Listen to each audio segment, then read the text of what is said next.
Today on our 2017 Chevrolet Spark, we're going to take a look at and show you how to install the Roadmaster taillight wiring kit with bulbs for towed vehicles. Part number is RM-155. Now the RM-155 kit is going to allow us to have a bulb style light in our existing housing without having to modify our vehicle's wiring at all. It's important to have these lights on the back of your vehicle, especially in flat towing like this, so all of your signals will be seen by any motorist behind you and you can remain safe. Now I like the option of doing this over some of the other styles like the magnet lights that you have. Those are just going to kind of stick on the top of the car, and they do have their issues sometimes with functionality. The other option you would have to the incandescent style bulb we have here in the 155 kit would be RM-152.LED. The only difference really there being is that you would have an LED bulb lighting source rather than incandescent, which we have here. Now to save yourself a lot of time, part of your installation of this wiring should happen while you still have the fascia off the vehicle. We want the 4-pole with the 3 exposed ends to be out here accessible so we can plug everything into the coach. So we're going to extend the length of that wiring off. We're going to route it down in behind the fascia so it's going to come out. Now the excess that we have, typically this is just going to run to the back of the vehicle, but with our braking system we need to tie in to several of these wires, the right and turn signal and the ground. So we're going to route it up here so it'll be accessible so we can do that. So let it hang out there. And then right between the radiator hose and this piece of steel here behind the washer fluid reservoir, you can see we'll be able to come out right around there. We can go back in and down, pull it right on through. Now part of this is going to be visible behind the fascia, so I like to do a good job of taping this up with some electrical tape, just so we don't have multicolored wires back there indicating we've added something to the vehicle. Notice we've removed our 4-pole. The reason for that is we're adding a 5th wire. This is going to be a charge line kit. Now we strongly recommend that you have a charge line kit added to yours as well. Part number is RM-156.25. This is just going to give us a trickle charge going to our battery from our towed vehicle. It's going to prevent battery rundown. Our other signals are going to be the same. The wiring kit we're going to use, it's going to be a 6-pole round. You can see a nice cover there, seals around there, prevents dust and moisture from getting in. Part number is BX88206. Now the 6-pole plug is going to fit on the front side of the vehicle. That's going to allow the flexi-coil to be plugged into the back side of our RV and into the front of our vehicle and send through the signals, the ground, and the charge line that we need to keep everything operating properly while towing. To install it, you'll want to take the boot off of the back and slide it over all of your wires. Just stick it up in there and get it out of the way for now. Next we'll go through and strip back all 5 of the wires we're going to be using.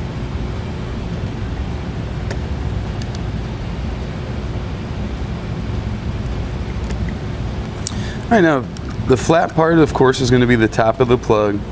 So if we come back from the top, use that one right on top to start with. That's marked TM, that's for our trailer marker. We'll use a small Phillips to release the set screw. I'm going to place that in. And then thread that back in. We're not going to over tighten it, but we do want it to be snug. Going counterclockwise from that, the next one's our white wire for our ground. We'll have our LT for left turn. It's going to be our yellow wire. And for the charge line kit, we're going to be using the center terminal here. This is our auxiliary. So we're going to get that one put in now before we cover it up.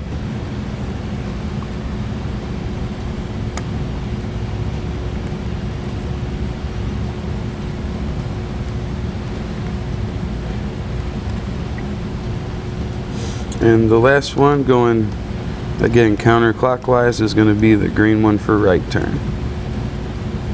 The 6th one that we have open, if you have a monitor light that needs to be ran to the RV, you could use that, which would be the brake controller signal on your 7-way. I'm going to tape it up just a little bit more, just so my tape extends past the end of the boot there. We can get it secured off. Now, one tip I really strongly recommend is once you've confirmed everything's working, pull this boot back and fill all around these posts with silicone. Then slide your boot down over and backfill here with silicone. That's going to prevent any moisture from getting in there causing corrosion. Just want to align the two holes with the two tabs that come off on our base plate, and we'll get it secured with the provided self-tapping screws. Now that we've got our wire ran on the front, we've got our fascia back on, the next step I like to do is pull my taillight housings and get my bulbs in place. For this application, we've just got two screws. You can see one here, one here. You'll just need a Phillips bit. You want to get those removed.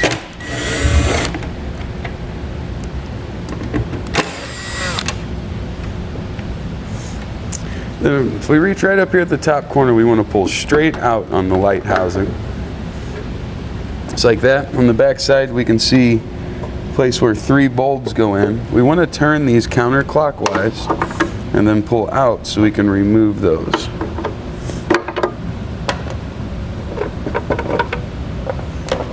We'll just do that same thing for our passenger side as well. Now, to install our bulb into our light housing, we're going to need to drill a 1-inch hole. You can see that's going to allow this to fit right down in there. That'll give us the signals we need while towing. What I'm going to do is go from this back edge here about 1 3/4 inches in. I'm going to come in about 7/8 of an inch, and we'll make a mark.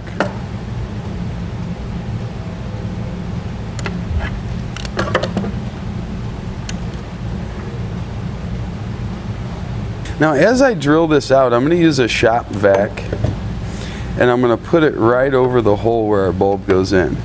That's going to help draw out any plastic. It's almost inevitable you're going to have a few pieces of plastic inside of there, but by doing this, you can help alleviate some of that.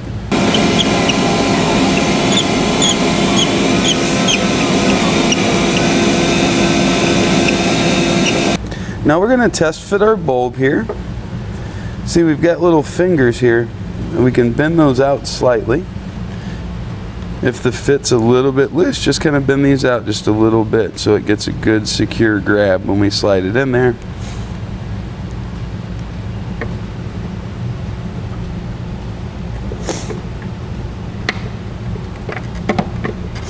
You see, that's what we're looking for. That's a nice secure fit. Now let's back that out of there. Now we're going to use a little black silicone sealant. I'm going to go all the way around there, put my bulb in, and then seal around top. Now, this is just some gasket maker that we've got, part number LT37467.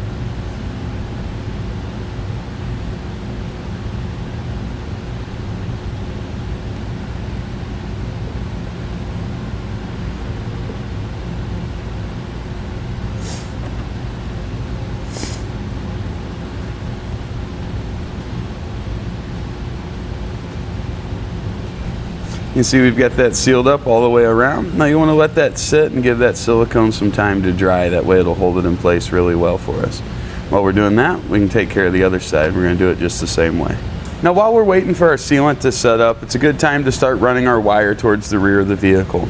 Now with the braking system that we are using on this application, we need to leave a loop up here so we can connect the braking system to the wiring. If your application doesn't call for that, you won't really need to worry about that.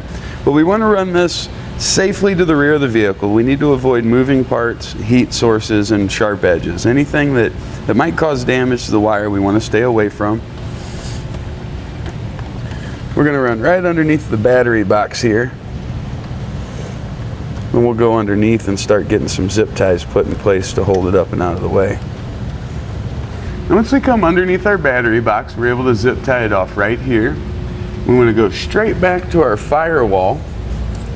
So we get here, we're going to zip tie off to the brake line. Then we'll follow right across the firewall with our brake line. We're going to follow that all the way to the rear of the vehicle.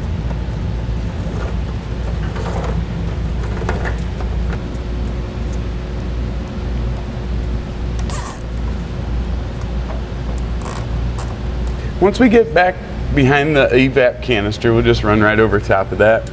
We can pick up the fuel filler neck here. That'll get us back to the corner of the car. Once we get here, we're going to run our wires right up in between the body of the vehicle and the rear fascia, so it'll come out at the opening where we removed our taillight. Once we have our wiring out, we're going to start kind of separating it. Now the green wire is going to act as our turn and our brake signal for the passenger side, so we want to be sure we strip that one back. It's going to stay over here. The yellow wire needs to go to the driver's side of the vehicle. That's going to be turn and brake for that side. So I'm also going to strip my yellow wire off.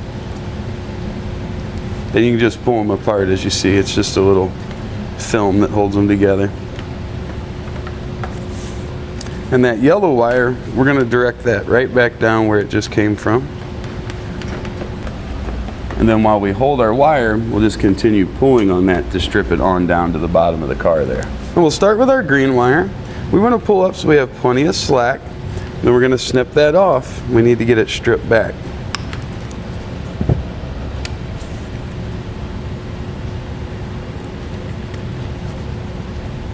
Now to that, you can either add one of the butt connectors provided with the kit, or I like to do a little upgrade here and go to a heat shrink butt connector. This is just going to prevent any moisture or corrosion from getting in the connector and causing problems. Part number here is DW05744. We'll crimp that on.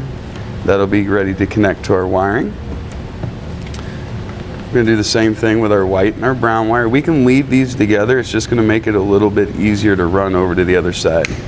For now, we'll create our jumper by cutting it and separate both of them just a little bit here.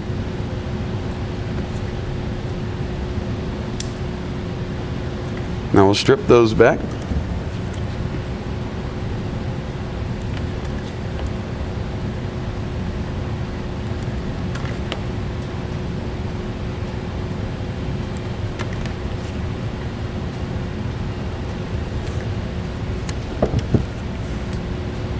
And we'll twist those two browns together. And here again, you can either use the butt connector in your kit or an upgrade, again a heat shrink. This is part number DW05745. And place both those in there. Get it crimped down. We'll do the same thing with our white wires. Now this gives us our 3 connection points when we put our bulb in. We've got our running light, our ground, our turn and brake. Now the extra white and brown that we added on, this needs to run over to the driver's side with our yellow wire. So let's push it down in. Now our yellow, brown, and white wires, we're just going to run over to the driver's side. We'll go right in behind the bumper cover here. And we'll run those up the same way. So we have them coming out of the driver's side taillight housing hole. Once we get our wires ran in where we want them on both sides, I'm going to use a zip tie, and I'm going to zip tie our new wiring off to the factory wiring. That's just going to keep it from ever sagging down below the vehicle or anything like that. Going to trim off our excess on these. We're going to strip these back and add either a blue standard that came with the kit or a blue heat shrink butt connector to each one.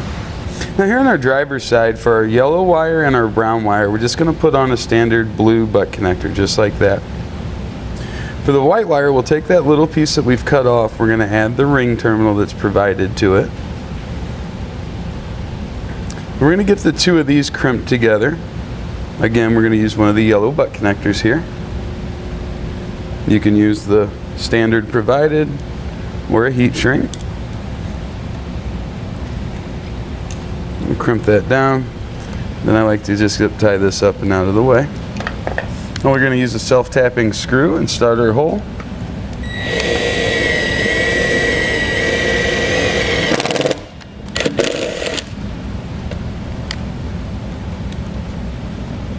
And we'll secure our ring terminal. Now you want that to be secure enough so if you try to wiggle it, it won't move. Now we're ready to connect the wires from our taillight housing, where we've got the bulb installed, to our connectors here. The brown wire needs to go to the brown, coming from the front of the vehicle.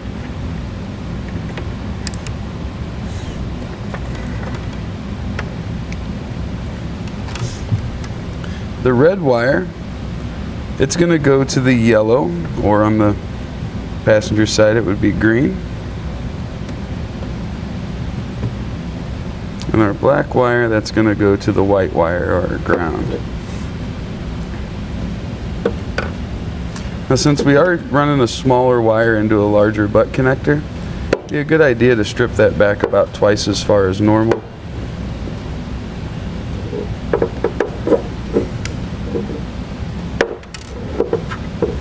And we'll twist it and fold it over in half. That'll give it more to hang on to.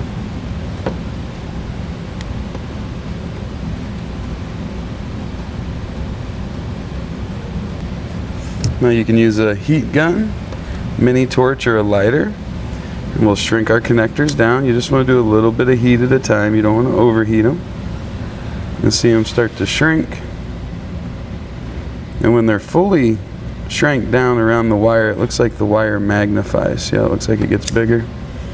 And there's just a little clear gel that comes out of the end there. You'll want to do that for all your connectors. With those shrink down, we'll start adding our bulbs back into the back of our housing here.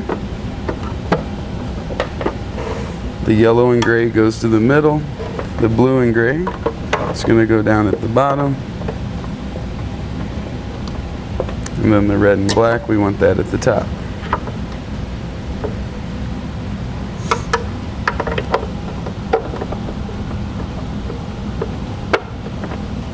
We just want to align our tabs.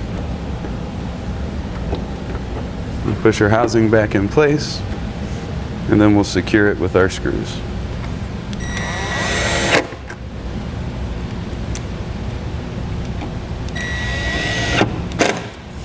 Now we'll do the exact same thing here.